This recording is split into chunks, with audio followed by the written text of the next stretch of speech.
Yes. Kaya mo yung slapstick na gano'n, si Manang Chichay, gano'n. Tawag dito, yung pagpapatawa, Oh. parang natural na sa akin kahit nung nasa school pa ako. Ganun. So, yun ang minana ko talaga sa tatay ko. In fairness, Yes. oo.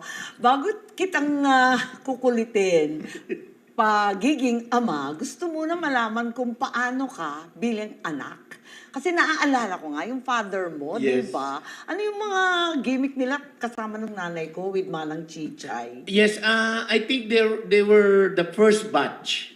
Tatay Densyo. Di ba, sila tatay, yan ang Oo. first batch ng mga hatid saya. Hatid saya. Yes, na pumupunta yung mga Filipino entertainers sa ating mga OFW. Kaya nga. Dahil project ni Madam yan, di ba? Nag-abroad, di ba? Yes. Hindi lang probi-probinsya. Kaya ang tatay ko, maraming napuntahang iba-ibang countries dahil doon sa hatid saya. Binibit-bit ka ba nun? Mabait ka bang anak o iniiwan? Tawag dito, makulit? lagi ako nandito kasi nga ang pasok ko sa school Monday to Friday. O, Ayaw tapos? na ayaw ng tatay ko na nag-a-absent. Ay, ganon? Bawal mag-absent sa Bawal school. mag-absent. Kahit nung nag-aartista na ako, pwede